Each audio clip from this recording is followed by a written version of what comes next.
Live from the 409, sponsored by MCT Credit Union, it's the 409 Sports Blitz on 12 News.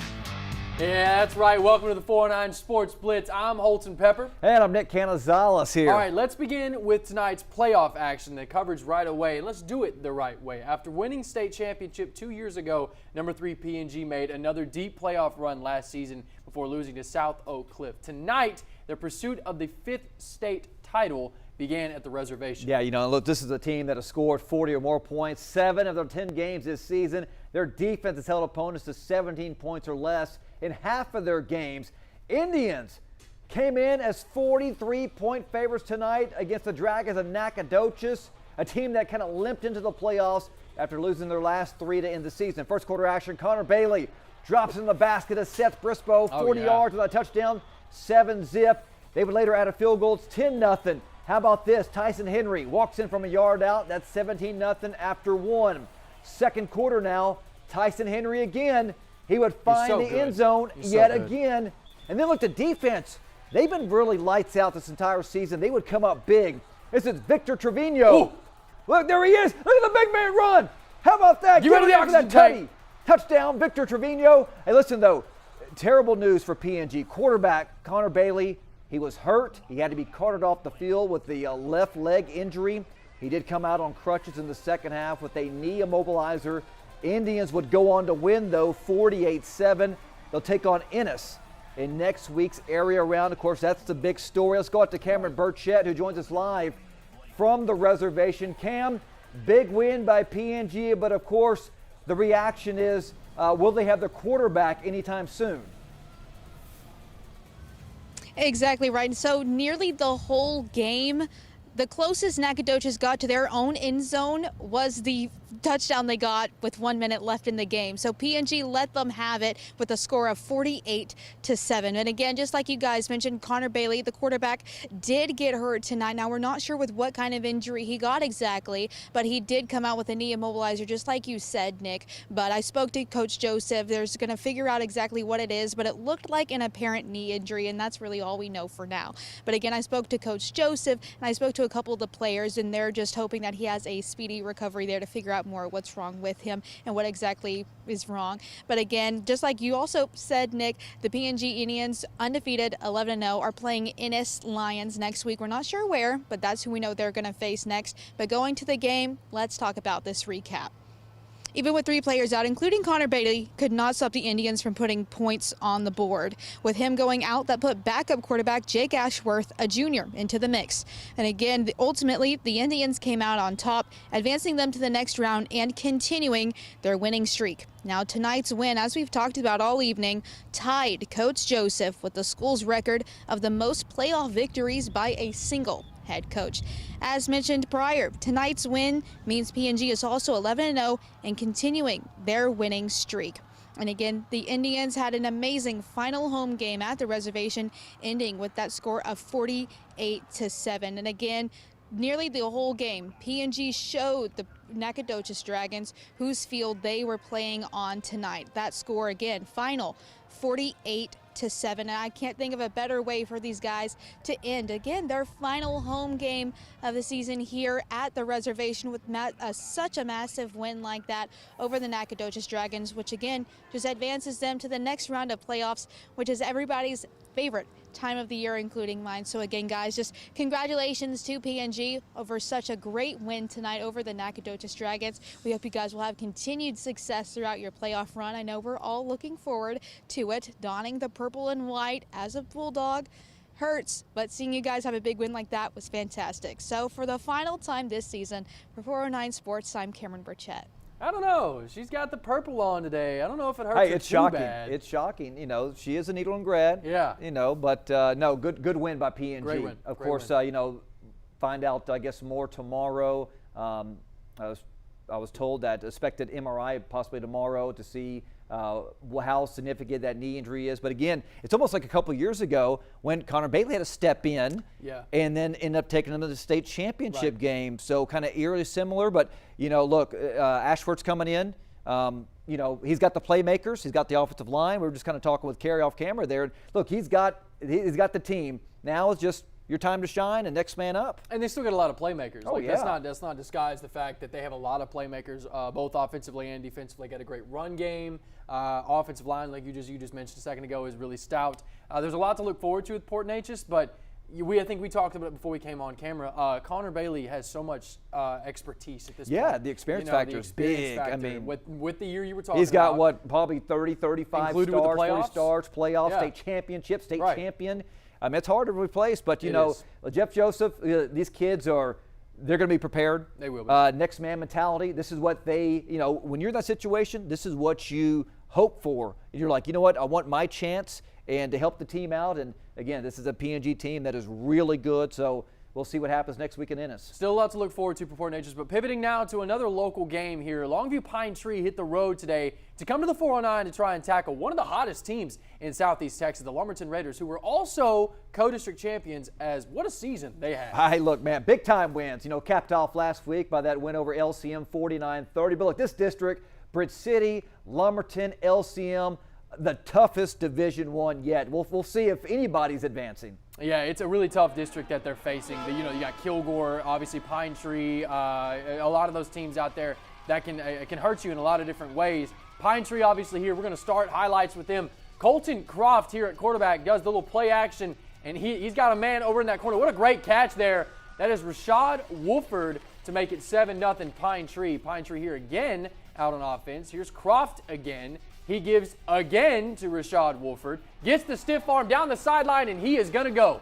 That is another touchdown for the Pirates, and they're dancing early. It's 14-0.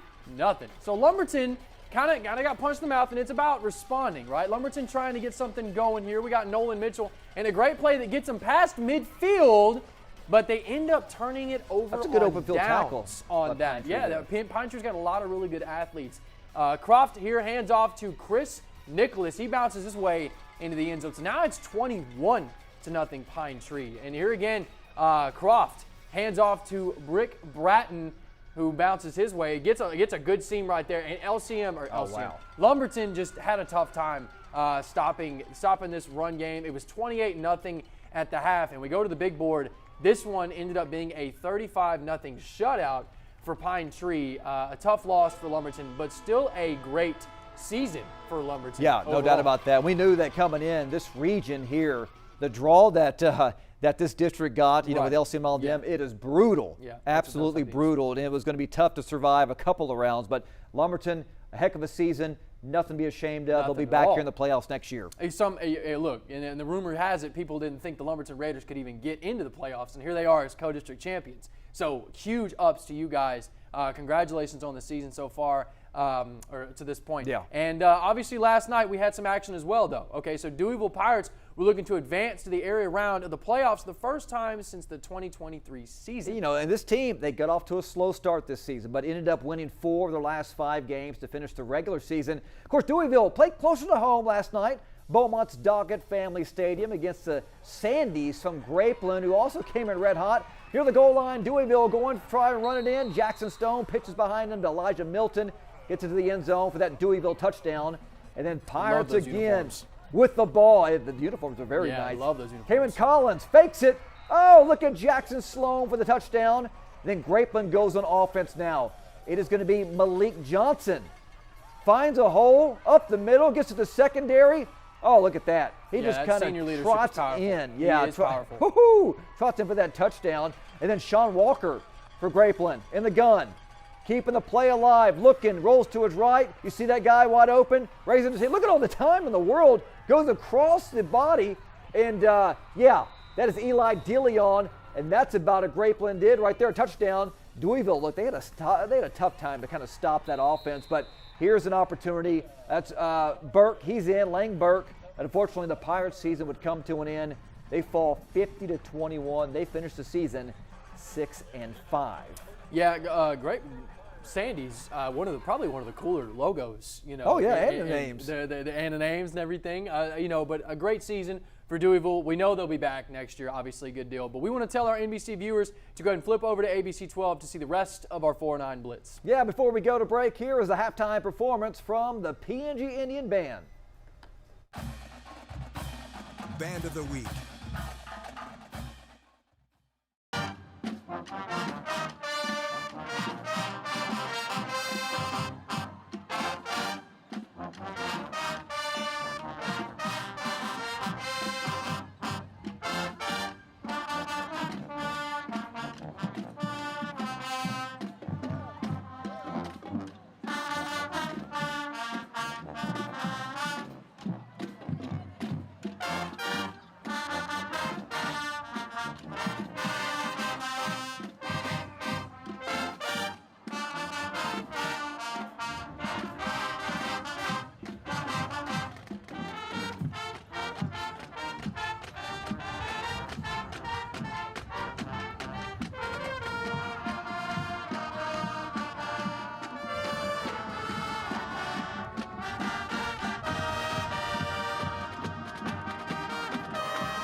And welcome back to the 409 Sports Blitz on 12 News. Let's take a look at 4A Division I, where the Bridge City Cardinals secured their district title after overcoming tough competition in District 10. Yeah, this is the team that played exceptionally and well this season. Of course, the Cardinals, they wanted to ensure that, look, what happened in last year's bi-district round does not happen again at all. Despite being the top seed, Bridge City entered as 12-point underdogs against the number 4 seed, Tyler Chapel Hill, which actually had lost 4 of its last 7 games to end the season.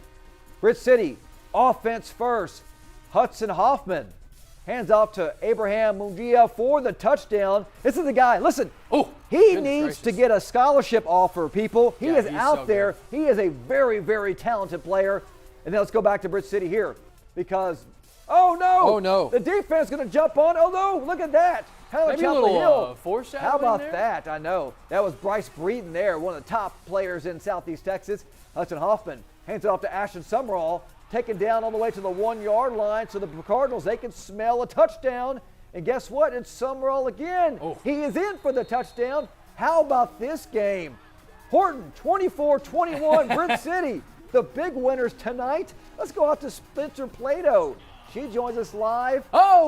With the new beard, Coach Smalley, with the new beard. There he is. Josh Smalley, take it away, Look Spencer. like he's 34 years old again, man. Hey guys, I'm here at Larry Ward Stadium with Bridge City Coach Smalley. We're here. It was like a party out here. You had confetti everywhere. How are you guys feeling after your win tonight? I feel good. I mean, obviously, you get a win against a quality program like Tyler Chapel Hill. You know, you feel blessed. You feel awesome. Proud of our kids. Proud of our coaches. Proud of our administration. Proud of our teachers. Proud of our crowd. You know, they showed up tonight, and just excited that our kids played the way they did and found a way to win. So it's awesome. Yeah, you guys had a great atmosphere, and you started out the second half. It was a little slow, but you had that momentum change. What were you telling your players during the beginning of that fourth quarter? We got the ball at the beginning of the third quarter, drove it all the way down the field, ended up turning it over, and then they scored like 3 plays later to go ahead of us. But we just felt like all along, if we just kind of stopped and did what we were coached to do, that we'd be okay. Just keep fighting, keep battling. We told the kids at halftime it was a 12-round title fight, and we were only through round 6. We had 6 more to go, and so they just kept fighting. So the kids have a lot of confidence. They have a lot of confidence in the coaching staff, and so nothing surprises me with them. It's a good win for our program, good statement win. Hopefully we're going the right direction, but it doesn't get any easier next week. Yeah, that's right. And so you guys are moving on with your playoff run. How are you guys preparing for this next week? You're looking to face Navasota. What are you guys doing to prepare? Yeah, we'll get a hold of them. We'll figure out where we're going to play and what day, and then we'll trade film and we'll start looking at them a little bit, try to prepare we can. But obviously in your second round, in the playoffs in Texas, you're going to play some quality opponents. So we expect a good team. I know Coach Allen from when he was at Kirbyville and I was at Orangefield, so we have a good relationship. So it'll be fun to see him again. I wish it was in a little different terms, but he's a good guy, and that program speaks for itself. Navasota year in and year out. So we're going to enjoy it tonight, though. We'll worry about Navasota tomorrow. We're going to enjoy this night as a community and as a program, and we'll move on to those guys tomorrow. Absolutely. Congratulations, Coach. Thank you. Appreciate you so much. Yes, thank you. All right, so it was a game here tonight of just who could hold each other's offense, and it was just a game of pretty much defense, and Bridge City ultimately took the lead 24-21 over Chapel Hill. But back to you guys in the studio, Spencer Plato, 409 Sports Blitz.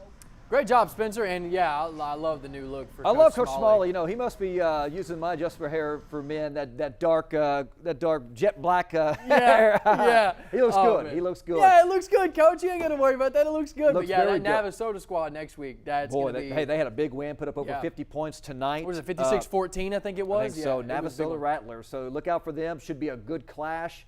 And again, look, man, just survive in advance. That's all it is now. So they play well. At this point, yeah, it's a survive in advance for sure. We're going to go ahead and move on, though. What better way to get things started on highlights, especially when you're talking about, we're going back to last night as well. Thursday night action. This is going to be West Orange Stark, a really good squad here. This is going to be Orangefield highlights there. So we're staying here tonight. We're staying here. But what is the one thing we talk about all the time? It's special teams, man. Special teams. That makes a world of difference. So when we get into the highlights here, we're talking about Orangefield football. They are a stellar squad. They have the ability to score fast. They got a lot of playmakers. Talking about your Mason Mannings, your Carson Gonzalez, and then defensively Caleb Menard. They can get after you. But this Dieball squad's hey, look, good. man, don't sleep on the Lumberjacks. Lumberjacks had a really good season, but again, I think the running game of Orangefield, that's their bread and butter, man. Once those offensive linemen start pounding you, and Mason Manning and those guys get 5, 6, 7 yards and get into the second level, it's going to be all she wrote. Well, starting off in this one, I believe they were down in this one to get out with. I think it was a 14-0 lead for Dieball at one point. But that's okay. Special teams, special plays, special players. We got kickoff action here from Dieball. This one is going to be Kaysen Click back there at the 10-yard line, okay, back there to receive it.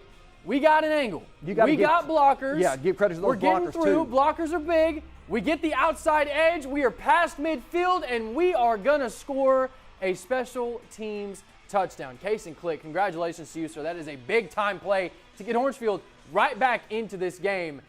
He takes off. Man, that was a big-time Nobody run was for within them. 15 yards of him. And look, you knew we were going to see him at some point. Mason Manning almost gets into the end zone, gets past that 5-yard line, And here he is again. We're going to have the handoff up the middle to Mason Manning. Because if you get him all the way down, hey, it's Lamar Cardinal right there, future Lamar Oh Cardinal. yes, it is. But not yet. We got unfinished business. We see the big board here for Orangefield. Pull it up, and we got ourselves an Orangefield victory in this one. They end up winning this one 29-21. Big time win for Orangefield. Great win for the program. Just again, one of those programs that maybe coming into the season you thought this would have been a runner-up, not runner-up, but they ended up winning this district last year and coming into this year with a lot of aspirations. 29-20. Coming into this season with aspirations, but Hardin, really impressive team this year, surprising a lot of people, ended up winning this district. But Orangefield, they're fine with that. Yeah, they're okay with that. Listen, that's a good win tonight. They played it very well, all phases of the game, offense, defense, special teams. So they're going to do the same thing again next week's area rounds. They want to advance to the third round. Yeah, big time win here tonight for Orangefield. They just keep things rolling, man. Great win for them. 4A Division II, though, is one of the most hard-hitting and most ferocious leagues in Texas high school football. And teams coming out of District 9 are well-seasoned headed into the playoffs like the Hampshire-Fannett Longhorns. Yeah, of course, Hampshire, they got the 3 seed in this district. We've seen it before where, look, teams from this district, they can survive a few rounds to the playoffs because of the talent they face throughout the entire district. It is tough. When you face that gauntlet, it's going to help you prepare you for playoff play there. It is absolutely true.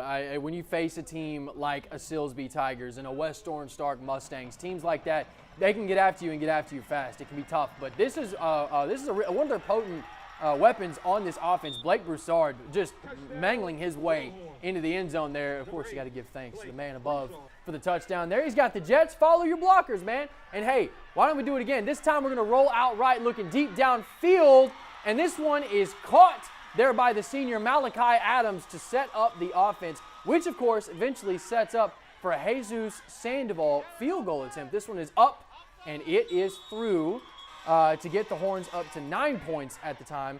And the final play of the half at the time, little screen pass to Adams, who's doing everything he can to just evade would-be tacklers, try to find an angle and get to the end zone, but would eventually get caught up and go down by the Cougars there. A swarm of Cougars would get to him. No pitch-woo-woo action there. Shout out Scott Van Pelt, obviously.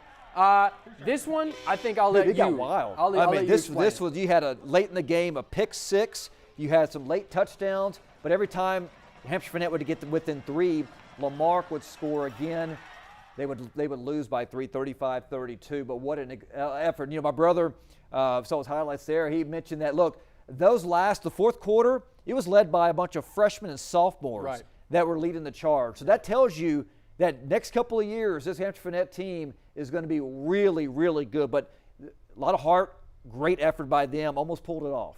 Yeah, Hampshire got a lot of youth, right? And it showed, but I think it just shows the ability of Coach Wagner as well and his leadership and what he shows with this team, being able to lead such a young group. I know they went the whole story of the underclassmen going 9-0 with the JV and all that, but who cares? You got to go out there and win football games, right? And they did really well this season, and they will be back next year. Excited to see what the kind of steps they take forward. It's going to be a really good 26 season for them next year. But they didn't win the district. Who did was the West Orange Stark Mustangs. The District 9 4A Division II champion West Orange Stark Mustangs. But let's be honest, that was only the first step in the process. Now it's time to meet those Mustang expectations and start the playoffs with a commanding win. Yeah, champions for the first time since 2021. They played last night against the Wharton Tigers at Randall Reed Stadium. We mentioned about special teams. Kind of make it, kind of break it. Make or break a team. And look here. What do they do here on the first kind of possession? They are going to block a punt right there. What a way to start this to kind of set up their offense, going to help the offense. And look, it was just kind of blunder after blunder with the Tigers and special teams. You can't do that against a West Orange Stark team. You can't have Picks it up, rolls in for the touchdown, scoop and score, Alexander Thomas. Yeah, Mustangs were off and running. Defense, look, they were stout, but things can kind of get easy when the blocking up front just falls flat here. Quarterback doesn't know where he's at. Dude just gets completely annihilated same right guy. there. Yeah, same man. Thomas picked up that tutty a while ago, and this is Braylon Dugas. Where's he at? Oh, there he goes. That's old. Handed up to Dylan Myers. That's Dylan Myers, and then Yeah, big handoff here for the touchdown. Just give it to him again. Oh, I mean, my if you got gosh. that, it's kind of like Mason Manning. You got him down there, give it to him again. You And I know that's not Kelby, but that's okay because here he is. It's all right, because next possession for the Mustangs, Kelby Jefferson somehow sneaks through the crowd. Where is he at? Oh, there he is. Oh, he's tackled. Sprints to Just the end kidding. zone. That's what happens when you squat like 800 pounds. Mustangs begin to pull away. They advance to the area round, winning 51-21. Yeah, that's Boy, a big win. Again, that's it. All three phases of the game, offense, defense, special teams. That's a recipe for a win every single time. Well, I think, and it goes hand in hand with what we were just talking about how you can't, against these good teams, I don't know that this is more on Wharton's side, but you can't allow mistakes No, you like cannot that. have- Against you a can't- good West Orange yeah. Stark team, they are talented across the board. We've seen them take advantage. But even if you have a lead on West Orange Stark going into the half, it's not safe. I don't know No, what not at Coach all. Hickman says to those boys at halftime, but they come back out firing on all cylinders. They are an exciting team and a big Thursday night Yeah, win, and the only way to beat 51-21. West Orange is you got to, control the clock, limit the turnovers, and play mistake-free football. But West Orange just keeps the train rolling. We had a lot of other games happening all over the region. Let's go ahead and start with our number 4, Newton. Wow. Look at that. Yeah, Newton Eagles picked up where they left off in the regular season. They win 70-10. Kilgore steamrolls Yeah. LCM tonight, 61-14. Yeah, but how about them Chester Yellow Jackets, baby? They sting Coolidge 52-6. You'll see it on there. It is right there. Chester, I mean, hey, gotta give the love to them little 1A Yeah. programs, man. In this game, look, Anahuac and Fairfield, they were in a dogfight early. Anahuac had the lead. Fairfield, would step on the gas. Boy, they zoomed right past them. 62-21 your final. Fairfield advances to the area round. Yeah, Fairfield's a really good team. Very tough team. The 409 Sports Blitz is going to be right back, so stick with us.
Good night for Bridge City.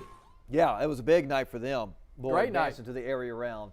All right, look, let's take a look at some of our Game of the Week highlights, I guess you want to say maybe Game of the Week, but we had Galena Park put out the Memorial. Memorial, we know how good they are. Right. We know I think they're the most talented team in Southeast Texas. Yeah, I've said it, many times. I think they're the most talented. I think P&G is one of the, it's always 1A, 1B, everything else, but Memorial 10-0, trying to make it 11-0 last night.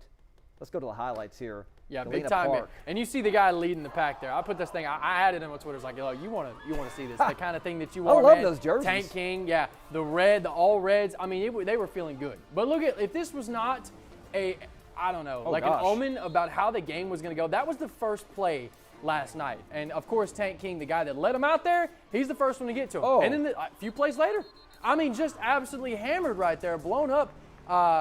It was rough. It was Tank rough. was This running is them like over. this was maybe the second play of offense. Look at that. Where's the defense? Nobody around him. Monte gives to Kevon Roberts. Port Arthur's up 7-0 early there. Yellow Jackets trying to do anything downfield, but the Titans, nah, not having it. Brock King, the TCU commit, with the snag, and it's back out on offense. Go the Titans. They had a phenomenal pick your poison night last night. Right, exactly. They are littered all over the place Passing with game's athletes. great, but look, so is the run. Okay, Alex Eugene, good as they come. Look at him evading time. I mean, he's gone. They just gets a whole. I like to say, like Patrick Vaughn was saying, he's out of here like Friday's check, that kind of thing. 14-0 Memorial. The Titans can score in a plethora of many different ways. But when you have a quarterback that can fit tight windows, but can also break off 75 yards. Watch this. Look, tries to fling it downfield. Let me juke you. Okay, I'm going to juke you. Oh, no problem. I'm going to juke you. No. I'm going to get past you. I'm going to get a blocker from a Houston commit who's like 6'5" or like 7 foot tall, and I'm going to get into the end zone. I mean, he's ridiculous. Amonte Martin doing his best Michael Vick, Lamar Jackson impression, gliding into the end zone. Memorial just keeps a good time roll, and there is, of course, Kevon again. Martin had 4 touchdowns last night. Big time. And, of course, defense was just sweltering. 42-0, the expected victory for the Port Arthur Memorial Titans, and more of the same. Really just more of the same. They are so talented. We don't have to sit here and talk about it, but they are. Listen, they so know talented. they're good. Dave Campbell's Texas football picked them to go to the state championship, and I think a couple of people picked them to go deep and win the region. Look, they got the talent. And they keep doing what they're doing here. The playmakers, it's hard to shut anybody down, though, because that front four of your defense can get to the quarterback.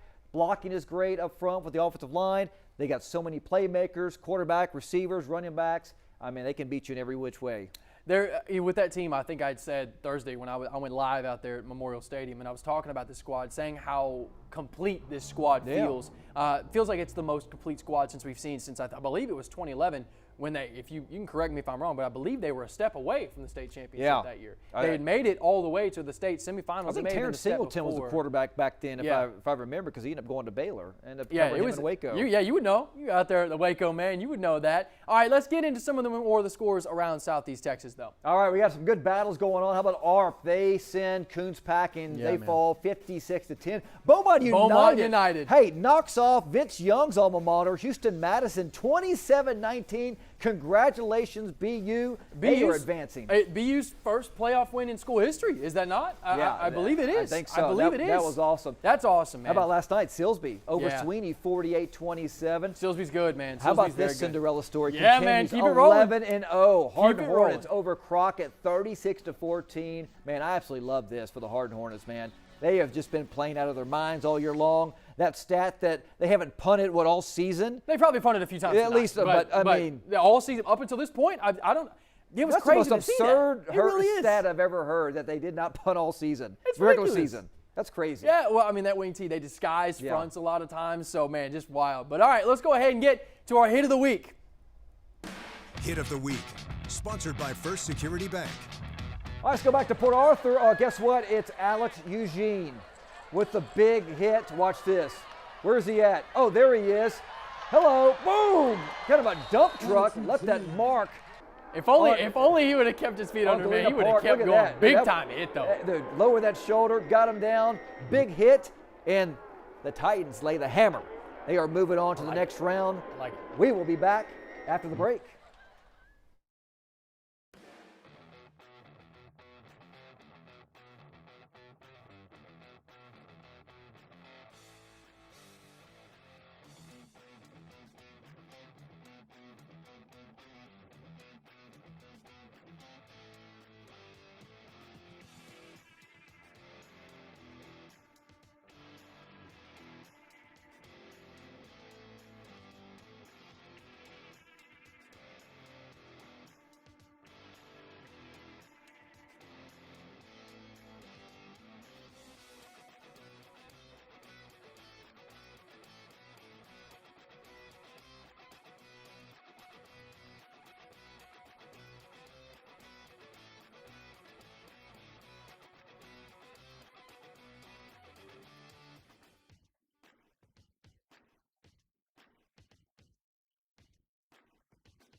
And the PNG Indians are moving on. Obviously, welcome back to the 409 Sports Blitz. Yeah, we got a lot of stuff going on here. East Chambers, they had themselves a tough game against Westwood. Of course, the Buccaneers had a really good season this year. Really good season. But they're facing off against a team who has a quarterback who is one of the best in the class of 2027, already committed to go to Texas Tech. And they're doing well. Have him, a composite has him a 4-star, but 247 composite has him as 5-star.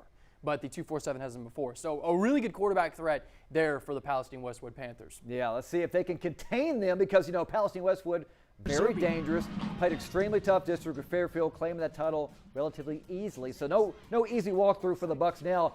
7-7 ball game, Bucks possession. J.D. Zerby to his fullback. Darius Edmondson fights his way down to the red zone. First play from the second quarter now. It's Kobe Jones there, taking the direct snap, taking it up the middle in the end zone. 14-7 over Palestine Westwood. How about those Buccaneers right now? That's a statement. That Panthers, is a statement. Well, they get the responding score here. Ensuing kickoff, it is Caesar with the return. The blockers. Down the side we go. Another good field position for EC. Yeah, that's great field position. Past midfield, Westwood on offense. Good play, the screen. Oh, but they sniffed it out big time. That gets blown up. Bryce Guillory in for the stop for the Bucks. Then time winding down first half. Zerby, play action. Back to pass. This play takes. Look at that. 1, the protection 2, up front, 3, 4, 5. Rolls around. He says, you know what? I'm going to take it myself all the way down to the 8-yard line. They had to spike it and try to go for the field goal to get some points on the board. Good hold, good snap. That was 3. Look at this score, though. Wow. Boy, this was a tough one. East Chambers, their season comes to an end. They fall 49-42 in a thriller. But got to give it up for those Buccaneers. Man. They played so well tonight. Didn't they? Just wasn't enough. Ran out of time there. Man, that's such a statement because they battled a lot of really tough losses this year. And them boys could have easily just went out there and been like, look, it's Palestine Westwood. We're probably not going to win, yada, yada, yada. That is a statement. They went out there putting up 42 points on Palestine Westwood. That is nothing to sneeze at. That is not at all. A great season for East Chambers. Great season for East Chambers. All right, look, it's time for our play of the week. Let's roll it. Play of the week. Taking you back to Orangefield, you knew what this was going to be. Case and Click, he gets the return here, 90 yards. The reception, of course, there, and the blockers up front getting down the sideline. He gone. I'll take it all the way to the crib, take it to the bank, whatever you want to say. He's in the crib. Hey, He's 18's touchdown. always open. Yeah, I love it. We'll be right back.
Welcome back to the 409 Sports Blitz. All right, let's take a look ahead to next week's 409 Sports Blitz, the area games, the big games. Let's see who all kind of advanced there.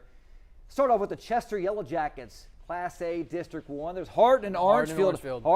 We still have 3 local teams that are undefeated, which is awesome. That's incredible. To say that at this point in the season is absolutely incredible. Woodville and Newton got the job done last night. Woodville had a really incredible comeback win. I think to West Rusk, they were down maybe 2 or 3 touchdowns. I don't even know. It was a lot. And I look back in the second half, and then they got the lead. Woodville, what an incredible comeback for them. And Bridge City got away there at the end. We talked about that foreshadowing, that last play at the end. Chapel Hill, they were set up. Yeah. And that ball flies over his head. Bridge City, they force him back to the 5-yard line. They walk away winners. The only team to advance in that district, too. That tells you how tough that region is. West Orange, Stark, Silsbee, big winners last night. It's gonna be fun to see them next week. And I know Port Arthur's on there, but I love seeing Beaumont United on there. I love it. Making it to the next round of the playoffs, man. I love it. I absolutely love it. Of course, you got P&G, 5A Division 2. Oh, yeah. They advance, of course, to the next round. Yeah, we can't forget about P&G. Ennis. Yeah, we can't forget about P&G. That'll do it for the Blitz. You can watch the highlights from tonight and across the state of Texas on Texas Football Now on 12 News Plus. You can download on your TV and watch for free. All right, we're going to wrap up another performance from our Band of the Week, the P&G Indians. We'll see you next week. Band of the Week.